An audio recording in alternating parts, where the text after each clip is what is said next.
Welcome to toschestationdestiny, a channel for homebrew, fan-created Star Wars Destiny content. In this first series, I'll be talking about a complete homebrewed set of cards I created called Backup Plans. If you're interested in more details, you can find information about the processes that went into creating the set in my in-depth discussion video, which is linked in the description below. Thanks for checking out the channel, and let's get into the video. In today's video, I'm going to talk about the gray villain cards in the set, as well as a couple other supporting cards as always. The gray villain set, much like the gray hero set, is a little bit larger than you might expect to find in a normal set, and that's again because there were some cards in the set that I felt fit best in gray, and therefore I was okay with that. The gray villain set has one major sub-theme, and that is the Death Star. I had been thinking a long time about how to incorporate the Death Star into Star Wars Destiny. Obviously, it's sort of too big to be a part of just a regular support. You couldn't just have the Death Star be a support, I think, just because it doesn't really fit in the sort of more intimate character-on-character battles that Destiny is sort of attempting to recreate. So I went with the idea of the Death Star being comprised of multiple cards, and you sort of construct it as you put these cards together. I believe it's Yu-Gi-Oh! That has something like that, where you put together a big mech and then you eventually win the game. I didn't want it to be quite that powerful, and nonetheless I did want it to be comprised of multiple cards, each kind of representing a part of the Death Star. And what I wanted the Death Star to be was each part of it to be useful on its own, but also part of the whole and contributing to the larger goal of constructing the entire battle station. I also decided to make the Death Star cards gray for somewhat of a similar reason to making the Ewoks gray in the hero set, and that was that they just didn't really fit in any other color. I think the most obvious place to put them would have been red, because obviously they are a product of the Imperial Navy and they are definitely part of the military might of the Empire, but they're also very much the project and under the command of Vader and the Emperor, which would definitely put them stronger in blue. I definitely felt like a mono blue deck of Palpatine or Vader should definitely have access to the Death Star and its components because they are in charge of these things. Obviously, putting them in yellow doesn't make a whole lot of sense. The Death Star is definitely not outside of the galactic conflict. It's definitely not a scoundrel-based battle station. But because I couldn't decide between red and blue, I decided that was an acceptable error to have a potential for the Death Stars being played in mono yellow deck, for example. So with that being said, let's take a look at the Death Star cards and talk about them. So the first Death Star card we have is the Death Star Barracks. You'll notice that all of the Death Star cards are unique, so you're only going to throw one of these down in a game. It is a support, and the new subtype I've created, Battle Station, which basically means it's a part of the Death Star. I suppose it's possible that could be expanded upon and to create some other battle stations from the Star Wars universe, but right now it just applies to the Death Star cards. It's a 3 cost. It has a +2 ranged, +2 melee, 2 shield, 2 resource, and a special, and a blank. So it is a barracks, so it's intended to support your troopers. So that's why it's got +2 ranged and +2 melee, and the 2 shields to keep them alive. All of the Death Star cards are fairly expensive, and they all have a 2 resource side, so that's also a huge element as well. And then as you'll see, the text says, after you play this support, you may search your deck for a battle station card, reveal it, and then add it to your hand. All of the Death Star cards, with the exception of one, which we'll talk about, are tutors for other Death Star cards. So you can, once you get one in your hand, you can eventually ramp into all of them. Its special says, spot 2 battle station cards to heal 2 damage from a non-unique character. Once again, supporting your troopers. So like I was saying earlier, these cards should be used to support the overall Death Star, but you could definitely throw this in a deck with a bunch of troopers. It's only 3 cost. You get a little bit of extra damage, you get nice ramp with the 2 resource side, and you have a consistent heal if you have a second battle station card to heal your non-unique characters. The next card in the Death Star suite is the Death Star Hangar. It's a 4 cost, and as you'll see, they only get more and more expensive from here. It is again a support battle station. It has a +2 ranged and a +3 ranged, 2 1 focus sides, and again the 2 resource, and a blank. And it says, as all of them do except for one, after you play the support, you may search your deck for a battle station card, reveal it, and add it to your hand. And then its power action says, spot 2 battle station cards to play a vehicle from your hand, decreasing its cost by 2.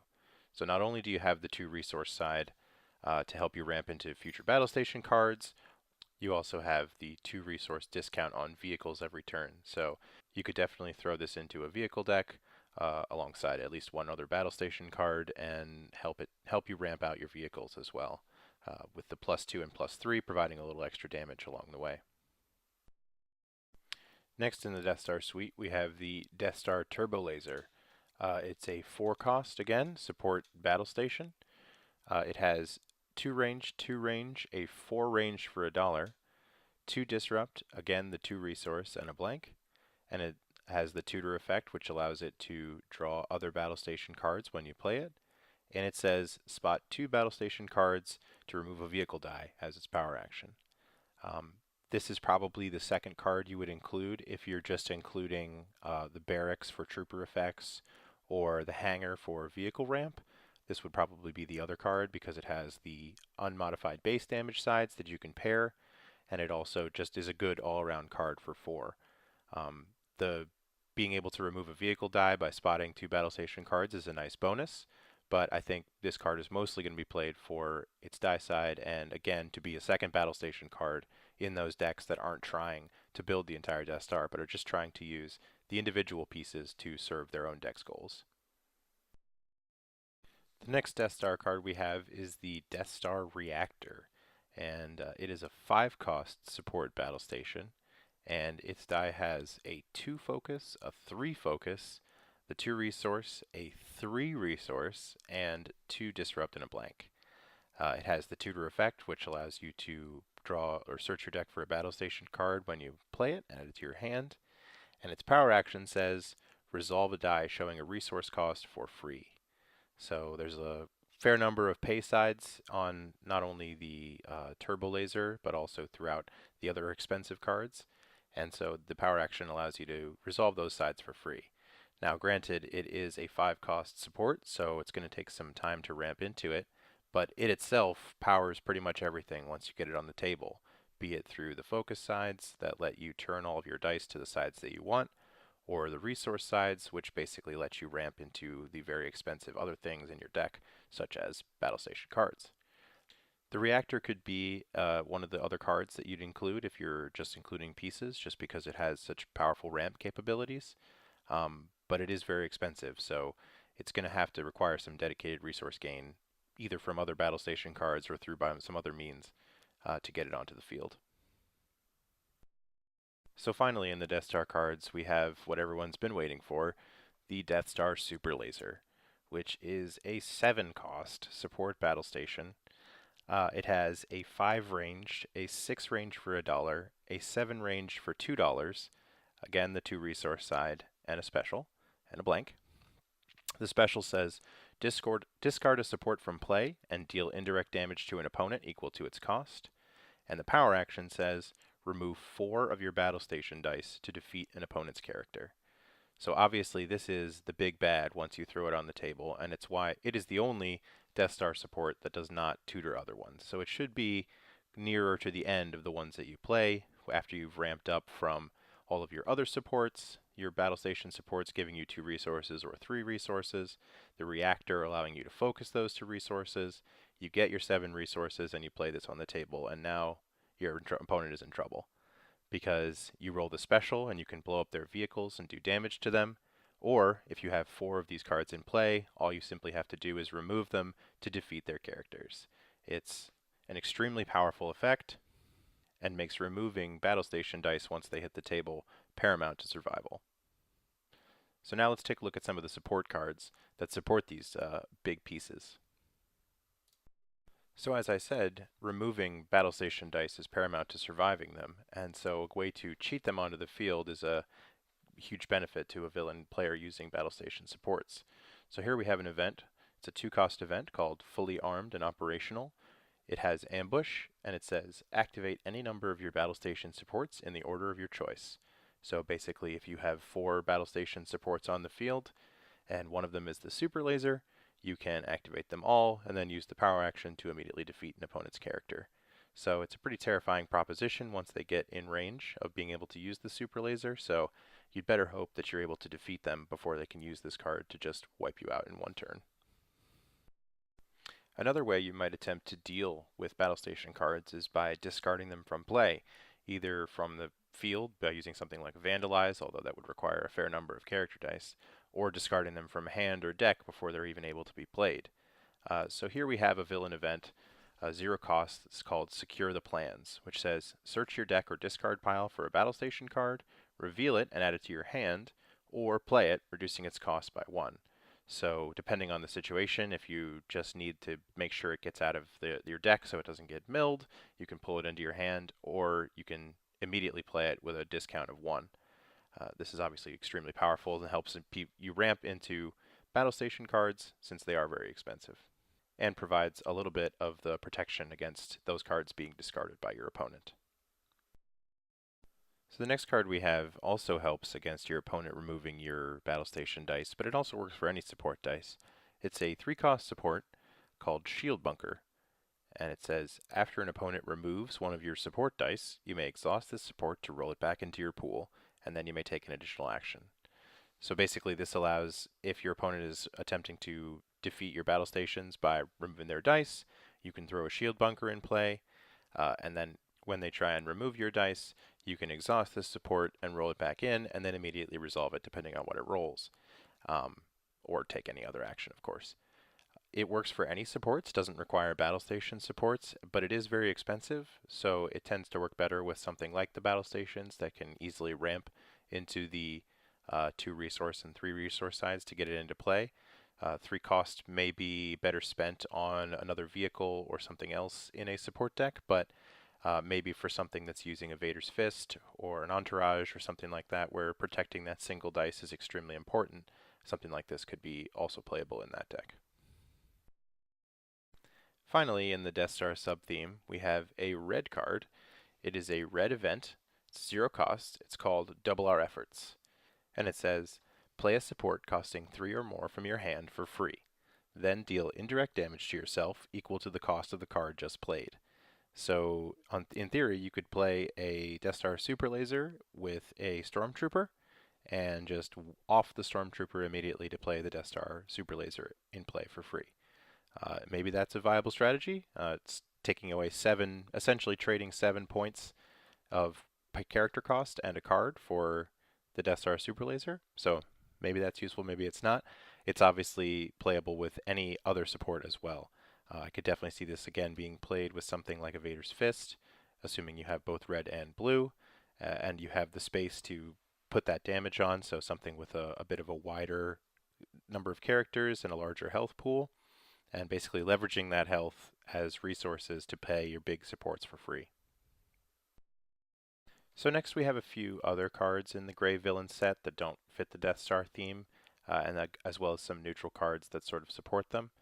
The first one here is a upgrade creature. It's a 2 cost. It is the Isalamiri, which is, I'm not sure if the Isalamiri have been canonized with Thrawn entering canon, but they are creatures that suppress the Force that were leveraged by Thrawn in the Timothy Zahn Thrawn trilogy. And so here we have, they are upgrade creatures without dice. Again, creature is a subtype that is created for this set. And it says, after an opponent plays a blue event, you may force that opponent to choose and discard a card from their hand. So that is every time they play a blue event, you can make them choose and discard a card from their hand, which is pretty crazy. And then it says, action, exhaust this upgrade to remove a blue ability die. So this is actually a reasonably powerful card if you're going up against a blue deck that's using a lot of force powers and other blue abilities, but it could potentially also be dead depending on if you're playing against a deck that isn't using any blue.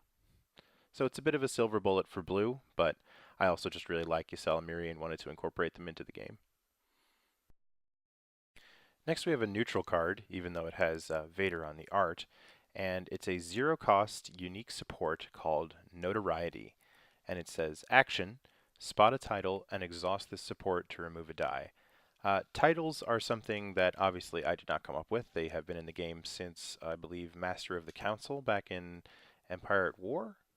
But I always felt like they were underutilized and didn't really get the sort of attention or support that they deserve. So this set has several titles, and obviously works on any of the existing titles like Grand Moff or Jedi Rival or Rebellion Leader.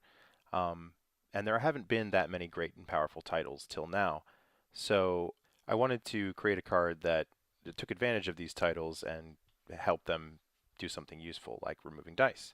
So here we have this really nice zero-cost support, where if you have a title in play, you can exhaust it to remove any die, and zero-cost dice removal is always nice. Now the reason I talked about that card and titles in general was because of this Gray Villain card that I wanted to discuss, which is a zero-cost event called Stripped of Rank. And it says, spend resources equal to the cost of a title to discard it from play. So it's again some more title-based support. Also lets you turn off Notoriety if your opponent is playing it. And there are a few good titles in this set and some less good titles in existing sets, and it's nice to be able to remove those from play. The next card I want to talk about is the first downgrade of the set. It is a downgrade that's also a mod, so that's a first as well.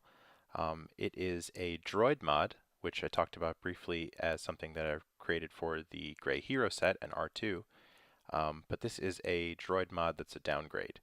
And it is a one-cost downgrade called Restraining Bolt. It is Gray Villain. It says Modify Droid Support, so you attach it to a droid. And it says, before attached support is activated, discard it from play unless its owner deals 2 indirect damage to themselves. So basically, you have the restraining bolt on the droid, and if you want to use that droid for anything, you're going to have to take 2 damage, or otherwise it's going to have to sit there or be discarded. And the last card I'm going to talk about is neutral, but I felt like it tied in nicely with restraining bolt, and that is a neutral support vehicle. It's 4 cost. It is the Sandcrawler, which is the primary vehicle of the Jawas. It has a 2 focus, a 2 discard, a 1 disrupt, a 1 resource, a +2 resource, and a blank. It's a support vehicle, and it says, the cost to play this support is reduced by the number of Jawas in play, yours and or an opponent's, which I thought was a fun use of the Jawas. If you have Jawas in play, if everybody else has Jawas in play, you could potentially play it for free. If you don't have Jawas, it still just costs 4. And the power action says, resolve an opponent's droid die as if it was your own, unless that opponent gives you 1 resource. Kind of fitting the theme of the Jawas dealing in droids, taking droids, and putting restraining bolts on them and using them for their own nefarious purposes. So here's a look at all of the cards I talked about today. We have all of the Death Star and Death Star supporting cards, a few of the other random Gray Villain cards, and some of the Gray neutral cards and also the red card, that support these cards. So that will do it for Gray Villain. Thanks so much for checking out Toshi Station. Big shout outs as always to the Burger Tokens Star Wars Destiny card builder, which was used to create the bulk of these cards. Big shout out as well to all of the other Star Wars Destiny content creators in the community. Hairbrook Gaming, Hyperloops, Chance Q, Discard to Reroll, Knights of Ren. All these guys are great. Go check them all out. And again, thanks a lot. Bye.